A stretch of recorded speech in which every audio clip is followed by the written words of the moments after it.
Hello guys! Maglalakbay na naman si Kanapsa at samahan niyo ako sa lugar na aking pupuntahan. Flashback. Mga Karapsa, tayo nga ay nagsosort ng ilang mga donasyon na ating nahingi mula sa Lila A and B, former parents and classmates sa graduate studies. Inihahanda natin ang mga ito upang dalhin ng personal at maiabot sa mga beneficiaries na ating pupuntahan. Maraming pong salamat sa inyo pong suporta.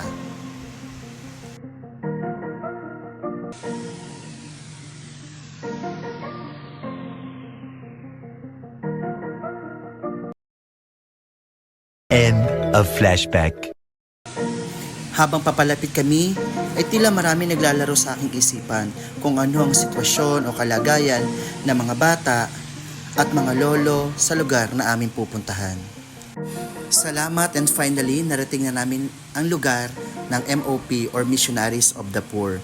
Napakaganda ng lugar, kita mo na agad na maayos ang kalagayan ng mga bata at mga lolo dito sa kanilang shelter. Hello, kaway kayo dyan! Dito ay makikita natin na abala na rin ang ating mga classmates from Iris, Manila. Tumulong na rin kami na maisaayos ang ilang mga piraso ng detergent powder, bleach, wet wipes, soap, tissues, and lotion na bigay pa ng ating mga donors. Maraming salamat po sa inyo.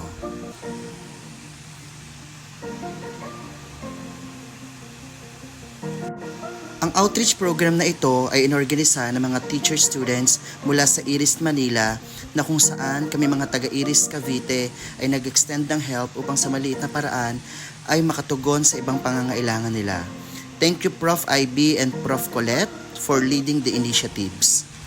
At sa pagsisimula ng mga activities, makikita natin yung kasiyahan sa mga mukha nila habang nagkukulay ng iba't ibang mga larawan. Mabigat na makita ang kanilang kalagayan, ngunit magaan naman sa puso na nakikita natin na sila ay naaalagaan ng may pagmamahal.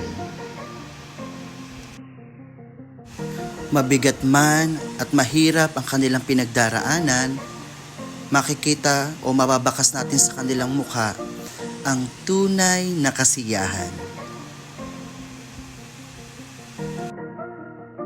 Maraming salamat ang naging bahagi kami ng ganitong klaseng gawain at nasaksihan namin ang pagtutulungan ng bawat isa dito sa Missionaries of the Poor. Isa lang ang gusto ko ang sa inyo ay iwan. Mahalin natin ang ating mga magulang at kapatid na may kapansanan dahil hindi nila ginusto ang kanilang kapalaran. Tayo ang magsilbi nilang saklay upang maiparanas ang magandang buhay.